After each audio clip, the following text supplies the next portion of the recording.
Bonjour à tous, bienvenue sur Bildung et Culture. Dans le cadre de la série 101 livres pour se former une âme, nous proposons aujourd'hui l'ouvrage La théorie physique de Pierre Duhem. Ce livre est un livre de théorie physique composé de 2 parties, 11 chapitres et 9 annexes. Son thème principal en est la structure de la théorie physique. Les thèmes annexes en sont la mathématisation de la physique, la sous-détermination des théories, les qualités premières, les quantités, les mesures, Aristote, Newton, l'expérience cruciale et les hypothèses. Contexte historique. Croyant et catholique pratiquant, anti-républicain et anti-Dreyfusard, Pierre Duhem n'en fut pas moins un scientifique d'envergure et un penseur de la nature de la théorie physique. Sa démarche intéresse aujourd'hui encore les historiens, mais également les épistémologues et certains scientifiques. Il est intéressant de voir que la notion de structure est mise en avant par Duhem, de la même manière qu'elle le fut dans un autre domaine scientifique par Ferdinand de Saussure. Comme ce paradigme de la structure deviendra dominant chez nombre d'intellectuels français dans le cours du XXe siècle, on pourra ainsi noter que ce thème aura une grande descendance, même si les auteurs en question reconnaissent plus volontiers leur filiation auprès de Saussure qu'auprès de Duhem. Pierre Duhem fut ouvertement catholique et affirmait que la science physique n'était pas incompatible avec le catholicisme. Cependant, en ce domaine, il n'imposait aucun dogmatisme et croyait à une forme d'indépendance de la science vis-à-vis de la métaphysique.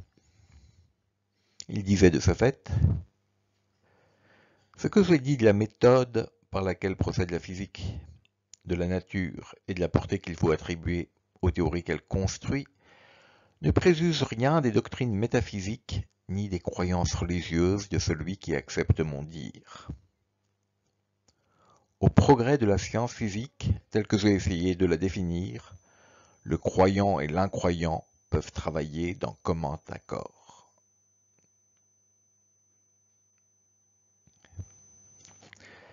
La science physique apparaît ainsi comme autonome vis-à-vis des croyances idéologiques des physiciens.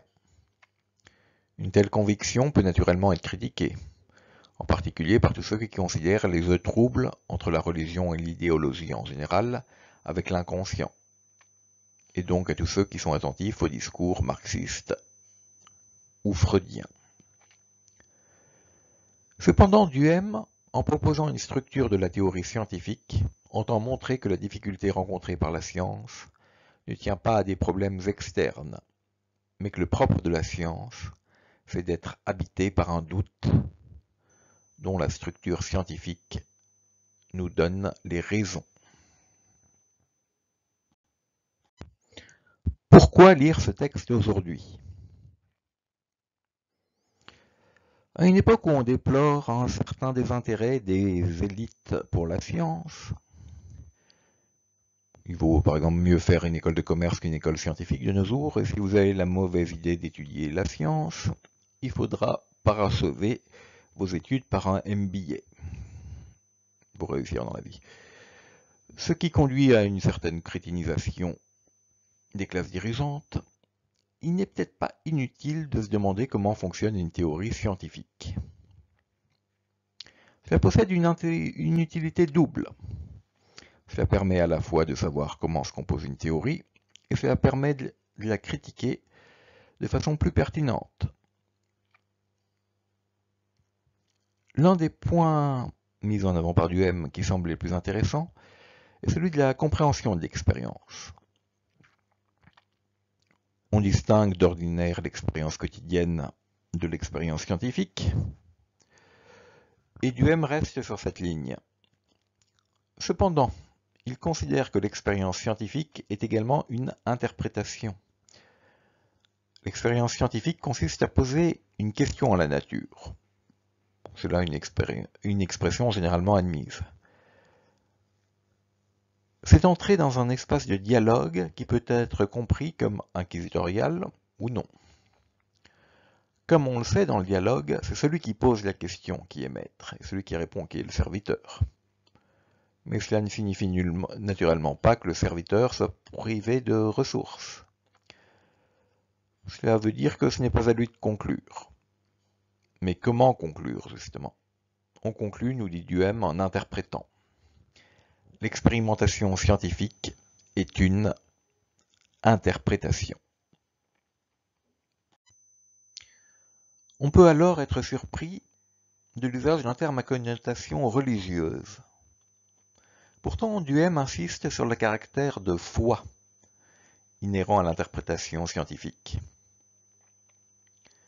Interpréter une expérience en physique, c'est se référer à un ensemble théorique qui est un réseau extrêmement enchevêtré de propositions qui se tiennent les unes dans les autres. C'est la théorie des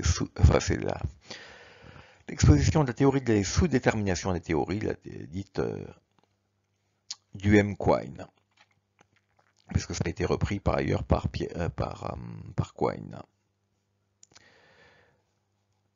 Le problème du tout et de la partie est ainsi clairement posé. Dans une expérience cruciale qui ne fonctionne pas, que se passe-t-il? Duhem dit: en condamnant en bloc ce système, en déclarant qu'il est entaché d'erreurs, l'expérience ne nous dit pas où gît cette erreur. On peut se demander si elle gît dans le tout ou dans la partie, dans la théorie entière ou dans un élément. Le structuralisme de Duhem préfigure ainsi les problèmes de la psychologie de la forme. Et il insiste sur le caractère structural de la formation des théories physiques.